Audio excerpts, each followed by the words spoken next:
Hello students. जैसे कि कल मैंने आपको एपी का थ्योरी भेजी थी। एपी की थ्योरी मैंने कल आपको भेजी थी और मैंने कल आपसे कहा था कि डियर स्टूडेंट्स मैं कल आपको इस थ्योरी को समझाऊंगा। तो आज मैं आपको एपी को समझाने के लिए रेडी हूँ और आइए शुरू करते हैं एपी के बारे में। डियर स्टूडेंट्स, एपी क्या होता है? एपी ऐसी कोई भी सीरीज जिस सीरीज में हमारे पास नेक्स्ट टर्म और बैक टर्म के बीच डिफरेंस जो होता है वो सेम होता है, उस सीरीज को हम लोग एपी बोलते हैं। फॉर एग्जांपल सपोज करो मैंने लिखा 2, फिर लिखा 4, फिर लिखा 6, फिर लिखा 10। अगर मैं इसमें कोई दो टर्म उठाऊं, कोई भी दो क्रमागत टर्म लेता हूं और उनके नेक्स्ट टर्म और बैक टर्म के बीच डिफरेंस निकालता हूं, अगर मुझे वो हर बार डिफरेंस सेम नज़र आता है तो उसको हम लोग एपी बोलते हैं। फॉर एग्जांपल सपोज करो मैंने पहली दो टर्म ली और मैंने डिफरेंस निकाला। डिफरेंस इस प्रकार निकालना है कि नेक्स्ट टर्म में से बैक टर्म को सब्ट्रैक्ट करना है, अगले वाली टर्म में से बैक पिछले वाली टर्म को सब्ट्रैक्ट करना है। जैसे यहाँ 4 है, 4 में से अगर मैं 2 सब्ट्रैक्ट करता हूँ तो मेरे पास जो रिजल्ट मिला यानी कि डी जो मेरे पास आया वो 2 आया। अब अगर मैं कोई और दो टर्म लेता हूँ, सपोज करो अब की बार मैंने ये दो टर्म ली 4 और 6। 4 और 6 में मेरे पास जो नेक्स्ट टर्म है वो 6 है, जो बैक टर्म है वो 4 है। अगर मैं दोनों का डिफरेंस निकालता हूँ अर्थात 6 माइनस अगर 4 करता हूँ तो 6 माइनस 4 तो डी मुझे मिलता है 2। तो यहाँ से भी मुझे वही डी मिला, वही डिफरेंस मिला जो पहले मुझे मिला था। अगर मैं आगे बढ़ता हूँ, अब की बार मैं इन दो टर्मों का डिफरेंस निकालता हूँ। जैसे 6 है और 8 है, इन दोनों में नेक्स्ट टर्म 8 है और बैक टर्म 6 है। अगर मैं 8 में से 6 को सब्ट्रैक्ट करता हूँ अर्थात डी अगर मैं निकालता हूँ तो 8 माइनस 6 तो डी जो मुझे मिला वो 2 मिला। तो डी हर बार मेरा सेम आया। ऐसी सीरीज को जब हमारा डिफरेंस हर बार सेम हो, नेक्स्ट टर्म में से बैक टर्म को सब्ट्रैक्ट करने पर, ऐसी सीरीज को हम लोग एपी बोलते हैं। और सीरीज ले लीजिए और आप सपोज करो मेरे पास यहाँ कोई सीरीज है। जैसे मैंने लिखा 3, फिर लिखा मैंने यहाँ सपोज करो मैंने 5 लिखा, 5 के बाद मैंने 7 लिखा और 7 के बाद 9 लिखा, 9 के बाद 11 लिखा। तो ये भी एपी है। सर ये एपी क्यों है? क्योंकि आप किन्हीं भी दो टर्म को ले लीजिए, नेक्स्ट टर्म में से बैक टर्म को सब्ट्रैक्ट करते हैं तो जो मुझे डिफरेंस मिलता है हर बार वो 2 मिलता है। यहाँ देखिएगा जैसे 5 है ये 3 है, 5 में से 3 को सब्ट्रैक्ट करेंगे तो 2 आया। अगर मैं 7 में से 5 को सब्ट्रैक्ट करता हूँ तो भी मेरे पास 7 में से 5 को सब्ट्रैक्ट करता हूँ तो भी मेरे पास 2 आता है। अगर मैं 9 में से 7 को सब्ट्रैक्ट करता हूँ, 9 माइनस 7 तो भी मेरे पास 2 आता है। अगर मैं 11 में से 9 को सब्ट्रैक्ट करता हूँ, 11 माइनस 9 तो भी मेरे पास 2 आता है। हर बार डिफरेंस मेरा एक जैसा आ रहा है, इसलिए हम लोग इसको एपी कहेंगे। अर्थात एपी होती क्या है? ऐसी कोई भी सीरीज डियर स्टूडेंट्स जिसमें आप नेक्स्ट टर्म में से बैक टर्म को सब्ट्रैक्ट करते हैं और डिफरेंस आपको हर बार सेम मिलता है, ऐसी सीरीज को हम लोग एपी बोलते हैं। और अगर आपसे कोई कहता है कि एपी को हम लोग लिखते कैसे हैं तो देखो dear students, A plus D, A plus 2d और A plus 3d and so on, इस सीरीज को हम लोग एपी कहेंगे। एपी में आप किन्हीं दो टर्म को ले लीजिए, डिफरेंस आपको हर बार यहाँ डी मिलने वाला है। जैसे मैं सेकंड टर्म में से फर्स्ट टर्म सब्ट्रैक्ट करता हूँ अर्थात ए प्लस डी माइनस ए से ए कैंसिल आउट, क्या मिला मुझे? अगर मैं अब की बार ये थर्ड टर्म और सेकंड टर्म लेता हूँ, थर्ड टर्म मेरे पास ए प्लस 2d है और सेकंड टर्म मेरे पास ए प्लस डी है। अगर मैं इनको सोल्व करता हूँ तो ए प्लस 2d माइनस ए माइनस डी और ए से ए सब्ट्रैक्ट हो कैंसिल आउट हो जाएगा, 2d में से डी चला गया, डी आ जाएगा। तो पहली बार भी मुझे डी मिला, अब की बार भी मुझे डी मिला। ऐसी सीरीज को हम लोग एपी बोलते हैं। अगर आपसे कहा जाए कि एपी क्या होता है तो आप इस प्रकार इस चीज को जवाब देंगे कि ऐसी कोई भी सीरीज जिस सीरीज में नेक्स्ट टर्म और बैक टर्म का जो डिफरेंस है हर बार सेम आता है, ऐसी सीरीज को हम लोग एपी कहते हैं। जैसे मेरे पास सीरीज इस प्रकार की सीरीज थी, जैसे मैंने लिया 9, फिर लिया 13, या लिया 17 एंड सो। अगर मैं कहता हूँ इसमें फर्स्ट टर्म क्या है, तो फर्स्ट टर्म 9 है, तो फर्स्ट टर्म को हम लोग ए से डिनोट करते हैं, तो ए की वैल्यू 9 आ जाएगी। अगर मैं कहता हूँ डी क्या है, डी का मीनिंग होता है किन्हीं दो टर्म के बीच का difference, next term minus back term. Next term क्या है यहाँ पे 13, अगर मैं इन दो टर्म को लेता हूँ तो नेक्स्ट टर्म 13 है और बैक टर्म क्या है 9, तो डी क्या मिल जाएगा मेरे पास 4 मिल जाएगा।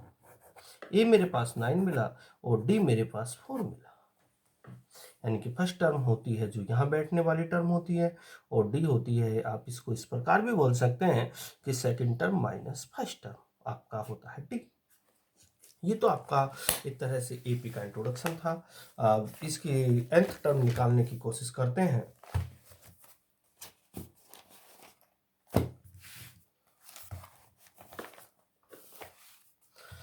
देखिए डियर स्टूडेंट्स, एपी आपको जैसे आप चैप्टर पढ़ोगे, चैप्टर नंबर 5 है ये, रस्तोगी पब्लिकेशन की ये बुक है। इस बुक के अनुसार थ्योरम नंबर 1 कहती है if the first term of an AP, यानी कि यदि किसी टर्म की फर्स्ट टर्म जो है वो ए है and it is common difference is D, और उनका जो कॉमन डिफरेंस है वो डी है, देन सो दैट, तब सिद्ध कीजिए इट इज nth टर्म, जो उसकी nth टर्म आएगी is given by T N is equal A plus N minus 1 into D. ये यदि हमारे पास कोई एपी है, उस एपी की फर्स्ट टर्म ए है, कॉमन डिफरेंस डी है, तो हमें प्रूव करना है कि उस एपी की nth जो टर्म होती है T N equal A plus N minus 1 into D होती है। ये बात हमें प्रूव करनी है। आइए बात करते हैं, प्रूफ की ओर चलते हैं। डियर स्टूडेंट्स, उसने एपी की बात की है, तो सबसे पहले हम एपी ही लिखते हैं। एपी अभी थोड़ी देर पहले मैंने आपको समझाया था क्या होती है एपी। एपी को हम लोग बोलते हैं A comma A plus D comma A plus 2 D comma A plus 3 D and so on. इस प्रकार हम इसको एपी कहते हैं। अगर मैं कहता हूं इस सीरीज में फर्स्ट टर्म क्या है, फर्स्ट टर्म को हम डिनोट करते हैं टी से, टी, तो टी1 की वैल्यू ए है, तो टी1 इक्वल ए। अगर मैं कहता हूं सेकंड टर्म क्या है, सेकंड टर्म को डिनोट करेंगे टी2 से, टी2, टी4 टर्म यहां नंबर जो टर्म का नंबर है, तो टी2 यानी कि सेकंड टर्म वो ए प्लस डी है, तो ए प्लस डी लिखा। इसी प्रकार अगर मैं कहता हूं T3 की वैल्यू क्या है, तो ये T1 है, ये T2 है, ये T3, T3 है a प्लस 2d। अगर मैं कहता हूं T4 की वैल्यू क्या है, तो a प्लस 3d। अब जरा ध्यान से देखिएगा, यहां से देखिए, जब T2 था तो a पहली टर्म प्लस 1 इंटू डी। जब T3 था, देखो जब T2 था a उसमें भी था, जब T3 था उसमें भी a था, जब T4 था उसमें भी a था, हमें Tn निकालना है। तो Tn निकालने के लिए हम Tn के पास आए। देखो ध्यान से देखो, T2 में भी a है, T3 में भी a है, T4 में भी a है, तो Tn में भी a ही आने वाला है। तो Tn इक्वल आया a। अब यहाँ देखो, जब यहाँ 2 था तो यहाँ वाला नंबर 1 था, जब यहाँ 3 था तो यहाँ वाला नंबर 2 था, जब यहाँ 4 था तो यहाँ वाला नंबर 3 था। एक्चुअली हो क्या रहा है, जो नंबर यहाँ है उससे एक नंबर यहाँ कम है। यहाँ 2 है तो इससे एक कम 1 है, अगर यहाँ 3 है तो उससे एक नंबर कम 2 है, अगर यहाँ नंबर 4 है तो उससे एक नंबर कम यहाँ 3 है। एक्चुअली यहाँ क्या है n, तो n से एक नंबर कम क्या हो जाएगा n-1, तो यहाँ n-1 आएगा। अब T2 को देखो, T2 में लास्ट में d लिखा हुआ है, T3 में भी लास्ट में d लिखा हुआ है, T4 में भी लास्ट में d लिखा हुआ है, तो Tn में भी लास्ट में d आ जाएगा। तो Tn इक्वल क्या आया, a plus n minus 1 into D. Actually ये फार्मूला एक तरह से साइकोलॉजी रूप से जल्दी समझ में आता है, एक तरह से कंपेयर करने से समझ में आती है बातें। तो Tn इक्वल आता है a plus n minus 1 into D. इसका यूज वहाँ उन क्वेश्चनों में किया जाता है जब क्वेश्चन में nth वर्ड लिखा रहे, जैसे NTH है ना, या लिखा जाए seventh term, find the seventh term, तो इसका यूज होगा। या अगर कहा जाए फाइंड द फोर्थ टर्म, तो इस फार्मूले का यूज होगा। इसको हम लोग जर्नल टर्म भी बोलते हैं। क्या बोलते हैं डियर स्टूडेंट्स, जर्नल टर्म। अब एक फार्मूला और होता है, एक्चुअली होता ये यही है, L equal a plus n minus 1 into D. L का मतलब यहाँ लास्ट टर्म से है, लेकिन इस फार्मूले का यूज डियर स्टूडेंट्स तब होता है जब हमें क्वेश्चन में लास्ट टर्म गिवन हो, या कुछ इस प्रकार लिखा हुआ हो, find the value of how many terms या विच इज टर्म्स, इस तरह के वर्ड्स अगर क्वेश्चन में लिखे रहते हैं वहाँ इस फार्मूले का यूज किया जाता है। डी क्या होता है थोड़ी देर पहले बताया, डी इस फार्मूले के लिए या इस फार्मूले के लिए डी होता है next term minus back term. D is equal को हम बोल सकते हैं ए के प्लस वन माइनस ए के, ये नेक्स्ट टर्म है क्योंकि के प्लस वन लिखा हुआ है, माइनस ए के ये बैक टर्म है। ए पी अभी थोड़ी देर पहले समझाया, 2 4 6 एंड सो ऑन, देखो 2 2 का डिफरेंस है, इसमें 3 3 का डिफरेंस है, इसमें 4 4 का डिफरेंस है सभी टर्मों के बीच में, तो ये ए पी है। ए पी की यदि मेरे पास कोई 3 टर्म है ए बी सी और वे ए पी में है तब बीच वाली टर्म को 2 से मल्टीप्लाई कीजिएगा, हमेशा इक्वल होगा फर्स्ट टर्म और नंबर ऑफ थर्ड टर्म, यानी कि 2b इक्वल हो जाएगा ए प्लस सी, 2b इक्वल हो जाएगा ए प्लस सी। आगे चलिए, अब आपके एक्सरसाइज के क्वेश्चनों की शुरुआत करते हैं। देखिए डियर स्टूडेंट्स, आपके एक्सरसाइज 5.1 में पहला ही क्वेश्चन है, ए पी गिवन है 3/2, 1/2 minus 1/2 minus 3/2, right A and D. हमें ए निकालना है, ए का मतलब फर्स्ट टर्म निकालनी है और डी निकालना है। हमें एक तो ए निकालना है ना डियर स्टूडेंट्स, एक तो हमें ए निकालना है और एक डी निकालना है। तो ए तो फर्स्ट टर्म यानी कि 3/2 हो जाएगी, डी का मतलब अभी बताया था मैंने next term minus back term, next term कितनी है 1/2, तो 1/2 में से 3/2 सब्ट्रैक्ट किया, 2 एलसीएम आया, 1 माइनस 3 आया, 1 में से 3 गया -2 आया, 2 से 2 कैंसिल -1, डी -1 आया। क्वेश्चन नंबर 2 देखिएगा, क्वेश्चन नंबर 2 में लिखा हुआ है राइट फर्स्ट 4 टर्म। हमें पहली 4 टर्म निकालनी है एपी की, जबकि हमें क्वेश्चन में दिया गया है ए की वैल्यू -2 और डी की वैल्यू 0, डी की वैल्यू 0। तो क्या किया जाए, वी नो दैट, हम जानते हैं कि जो एपी होती है डियर स्टूडेंट्स वो होती है ए comma A plus D comma A plus 2 D comma A plus 3 D. हमें 4 टर्म तक कहा गया था, राइट फर्स्ट 4 टर्म, तो first 4 term A plus D, A plus 2 D, A plus 3 D. अब हमें गिवन है ए की वैल्यू -2 और डी की वैल्यू 0, तो ए की वैल्यू मैंने -2 डाली और डी की वैल्यू 0 डाली। यहाँ पर अगर मैं वैल्यू रखता हूँ तो मेरे पास ये -2 -2 -2 -2 4 टर्म आ जाएगी। सर ये एपी है क्या? बिल्कुल एपी है भाई। क्यों है सर ये एपी क्यों है? क्योंकि अगर मैं नेक्स्ट टर्म की बैक टर्म में सब्ट्रैक्ट करता हूँ तो 0 मिलेगा, अगर मैं इस नेक्स्ट टर्म में से बैक टर्म सब्ट्रैक्ट करता हूँ तो 0 मिलेगा, अगर मैं इस नेक्स्ट टर्म में से बैक टर्म सब्ट्रैक्ट करता हूँ तो 0 मिलेगा, इसलिए एपी है। क्वेश्चन नंबर 3 के बारे में विचार करते हैं।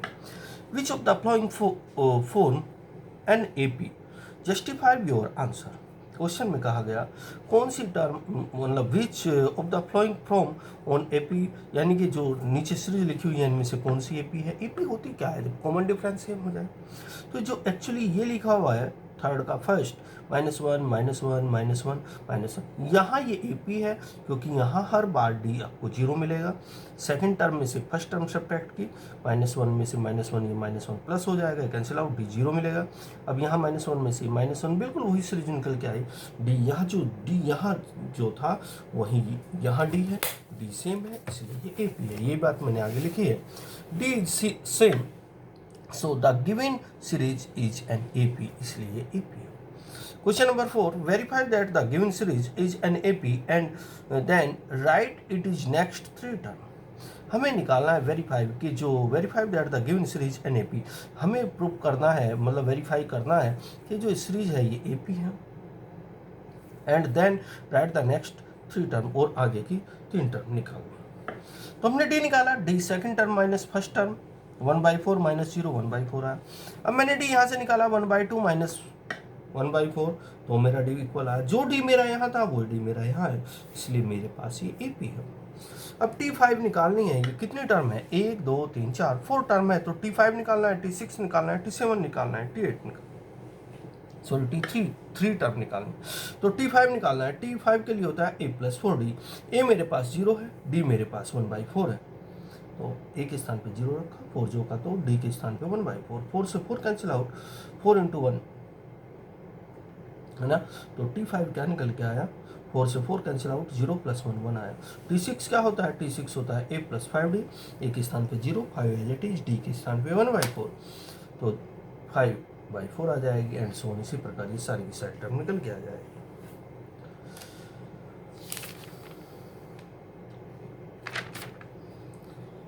जी स्टूडेंट्स, आज के इस वीडियो लेक्चर में आपको इतना ही करना है। आगे के क्वेश्चन भी बिल्कुल इस प्रकार के हैं।